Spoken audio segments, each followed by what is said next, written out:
All right, welcome to the HDI Local Chapters live stream show. It's a weekly show we bring to you every Wednesday night live on Twitch, and we upload on YouTube. So if you watch on either, we thank you. We do ask that you follow us on YouTube and Twitch, and click if you like this and help us provide these great guests and these great content. Before we get started, though, I want to mention our sponsor, Robert Half Talent Solutions. Robert Half is a leading provider of IT professionals needed to build, deploy, and operate technology in this cloud and this digital world. They basically help you keep your businesses running. Now, you can find a lot of things on their site at roberthalf.com/technology. You can find candidates if you're an employer, if you're looking for a job, you're a job seeker, you can find jobs out there. But they also have a lot of other good content out there, like resume tips, salary guides, interviewing techniques, and things like that. So check them out because they have a lot of great information.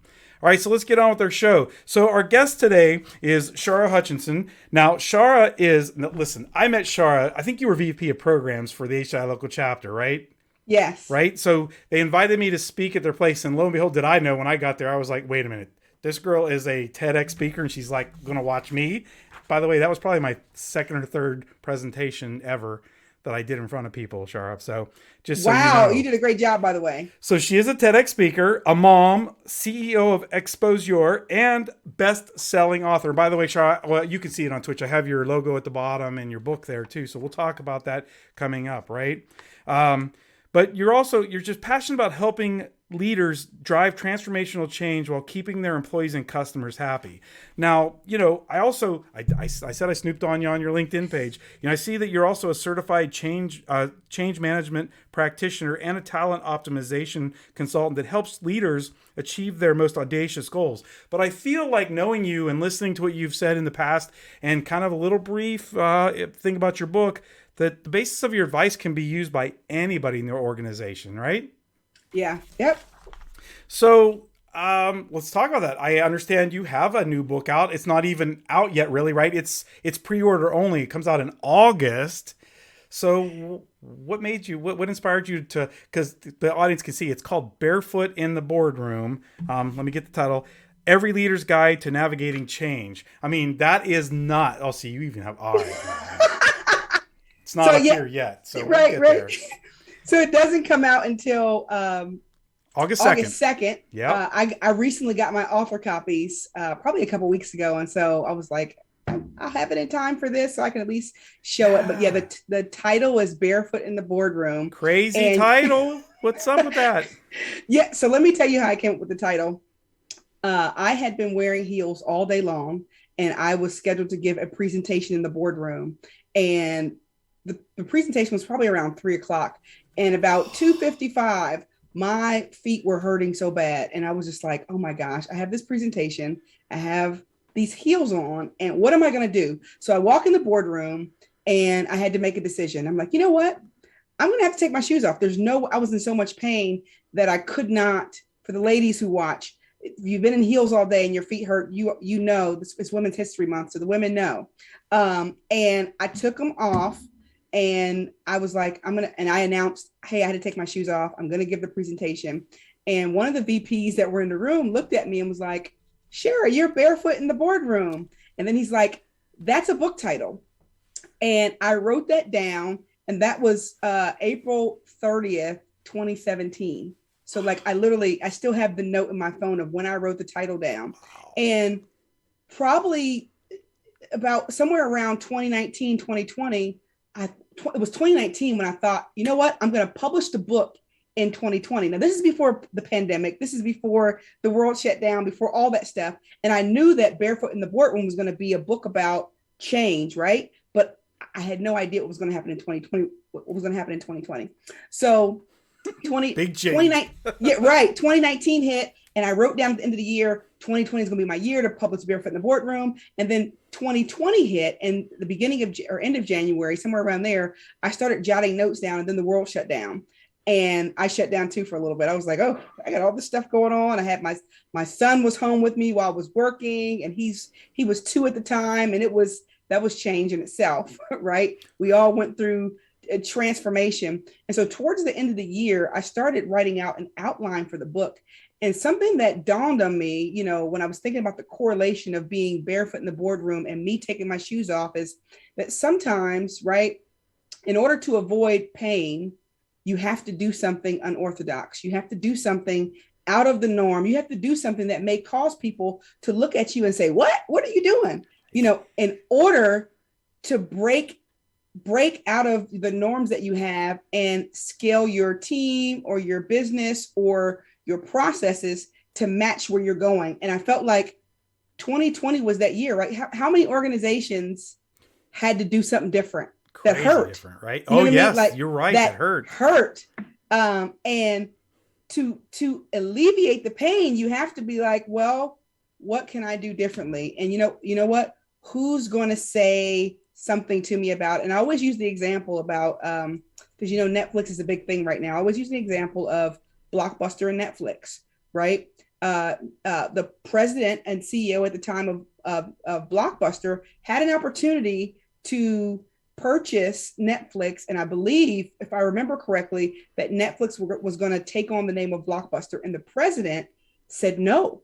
He said, no, we're not doing that. And in his mind, I guess he believed that people were going to continue to come in and buy VCR tapes and DVDs and CDs and all that stuff.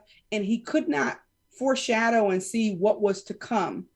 And now look at Blockbuster and look at Netflix. Who? Right, exactly. Block what? Because that, now they didn't avoid the pain of not transitioning. They didn't take their shoes off.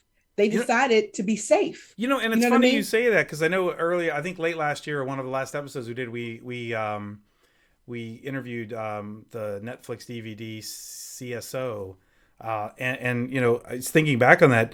They went from going to sell their company to Blockbuster to taking their shoes off and saying, we're going to do this. They could have just given up and thrown in the towel. Yes. Yeah. So let's talk about that. I mean, in your book, you have, you basically, I think when you're coaching, you talk about three main areas, because you're talking about helping executives, but I mean, they're already in the boardroom. So where do you start with when you're helping them, right? They're already boardroom executives, right? Yeah. So I'm going to use the terminology that I use in the book. So the book is broken up into 3 phases. And so it was so timely that you said that they're already in the boardroom, because the first phase of the book is you're already in the boardroom. The second phase is take your shoes off. And the third phase is stand on the table. And so I'll talk about the first phase if you're already in boardroom. So if you're already in the boardroom, you're already leading, you're already in whatever position you're in. So you know everything, right? You would want to, huh? But no. Hey, if you think you know everything, then you have a bigger problem. Right. Yeah, exactly. There's a quote that I like that says, if you're the smartest person in the room, you're in the wrong room. So you always want to feel like there's something that I can learn, but you're already in the boardroom. And to speak about that, when you're already in the boardroom, it means that you should be always developing, always thinking about, how can I get better? How can I get to my next level? How can I take my team to the next level? How can I scale or innovate? What's coming? What's happening in the industry? And the best leaders who are in the boardroom, right? They are thinking about that. And sometimes when you've been in a position for a long time, or you've been on your job for a long time, you can lose that passion. You can lose that desire. You can get comfortable and complacent, just going through the motions. And sometimes a new leader can come in and they're coming up with new ideas, and you're like, oh, let me catch up to them, because I'm not going to be in the boardroom much longer if I don't catch up. But yeah, so that part is you're already in the boardroom. Second phase is this is the funny one. Second phase, you said take your shoes off. You're telling this to executives? Take your shoes off. And that part is really breaking out of the box, breaking out of the norm, being willing to do something different, being able to, because when you're developing and when you're learning, you always see that there's something new that can be done. And when you're thinking about industry changes, you're thinking about where your organization is going and whatever your strategic plan is, you also, I imagine, are thinking about, what can I do to scale to where we're going?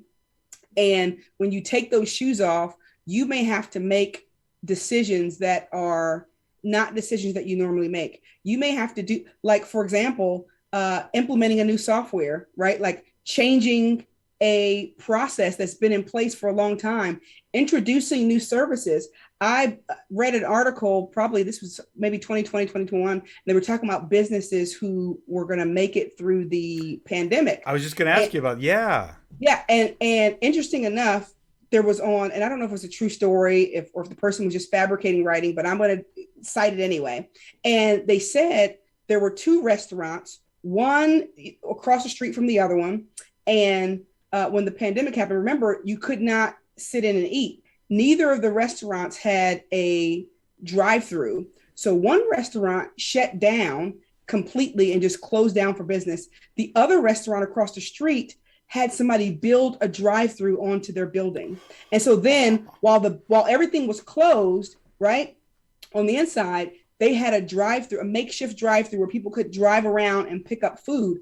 That's an example to me of taking your shoes off, not taking a situation and saying, well, this happened, so I guess there's nothing else that can be done. It is, okay, let me take my shoes off and do something different. Let me think outside the box and sustain my business in a way that we haven't done it before, or my department, or whatever it is. So you and I talked about, a little earlier about, taking your shoes off, and we talked about the pandemic, and just about every organization that didn't just shut their doors. I mean, a family restaurant or a little mom and pop shop maybe, but like big businesses just can't really afford it. Well, I guess some of them may have, but and so they had to take their shoes off really quickly, air out those toes, and figure out a way for everything. But now that I know I can speak of this personally. Like I'm seeing that some of these organizations are putting their shoes back on and saying, "Sorry, you got to come back to work."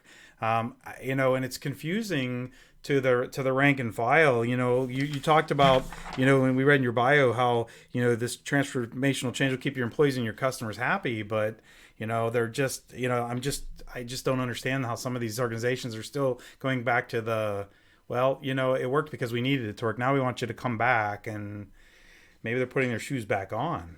Yeah, and you need to keep those shoes off and wiggle those toes, right? Because sometimes some change is temporary, right? But there's some change that is more permanent. So when you think about years ago when we first got into using technology and moving to the cloud, a lot of organizations were not using the cloud. They were using a lot of manual methods and all that stuff.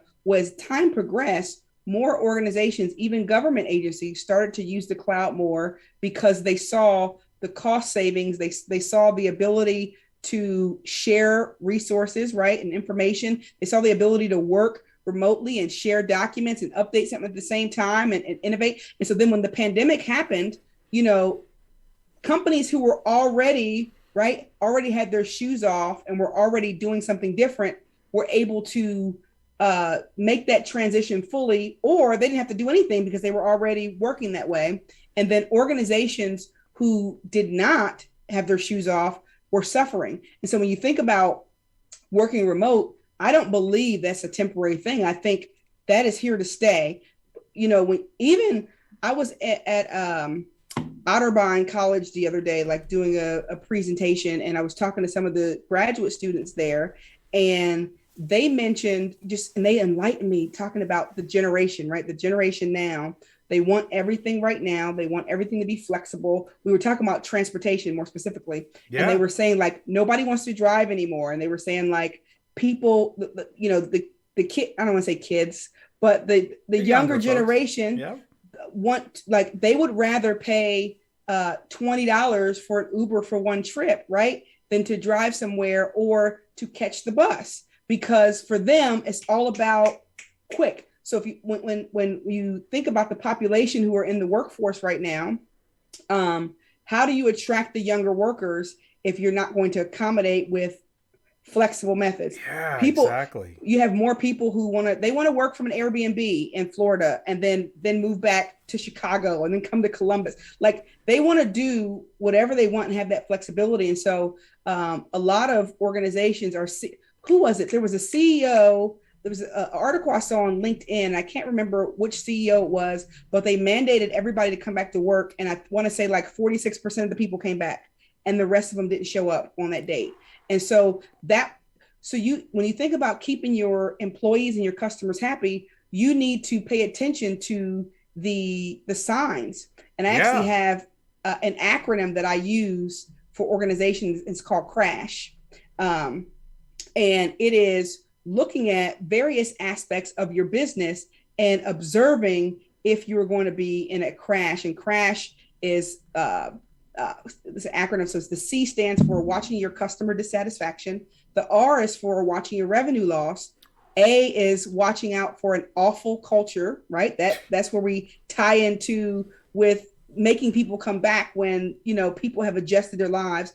The S would be staff turnover, and then the H is hindered results. So when you begin to see all those things happening in your organization, you could be headed for a crash, and if you don't do something, a total loss, right? Because if you're not prioritizing your staff, think about this: there's people that have children or who have been taking care of relatives, or maybe they got into school online, and now they were used to saving 2 hours a day, and so they're using that to work on their degree and to take care of their family or whatever they're doing. It doesn't matter what they're doing, right? They've adjusted their lives to being remote or hybrid. Yeah. And so now you're disrupting their life. It's not even about work. It's you are disrupting my life. Well, especially since you made me do this to begin with. I mean, I know it was the pandemic, but yeah, it's not like I said, "Oh, let me work from home." You said I had to, which was the right thing. But just saying, like you said. So, Shara, we're on the bubble of time. So, real quick before, I want to make sure we get to that last one. But I got to tell you, as I was listening to you talk, and I was watching a little bit of the chatter on the chat, the last part. So you talked about taking your shoes off and standing on the table. All I can envision is the boardroom is a big surfboard with my West Coasters out there and are barefoot, like hanging 10 on. So maybe it's for a sequel to your book, you know. We need to have an HCI meeting where everybody has their shoes off. That's it. Yeah. So tell us a little bit about standing on the table before we wrap up. Yes. So this is a big one.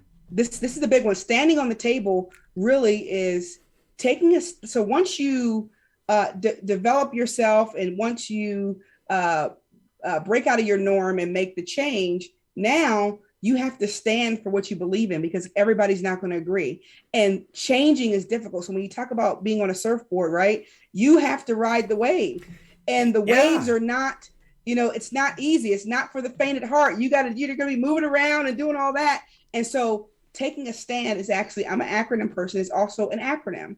And so when you navigate your teams through change and you take a stand for whatever change that you put in, you need to be, the S is selfless, which is you're making the best decision for the team and the organization, your team, and not just for yourself. The T is being tactful. In your approach, you're considering how the changes impact those you're communicating with and convey it with empathy and in a timely fashion. The A is being aware of the changes that are being made, what the benefits are, and staying updated and keeping your team up to date, right? Because if you're aware as a leader, your team is going to want to know, and they're going to ask you questions. If you're not aware, then they're not going to trust you. Nope. And then the N is one of the most important ones. That's being nimble.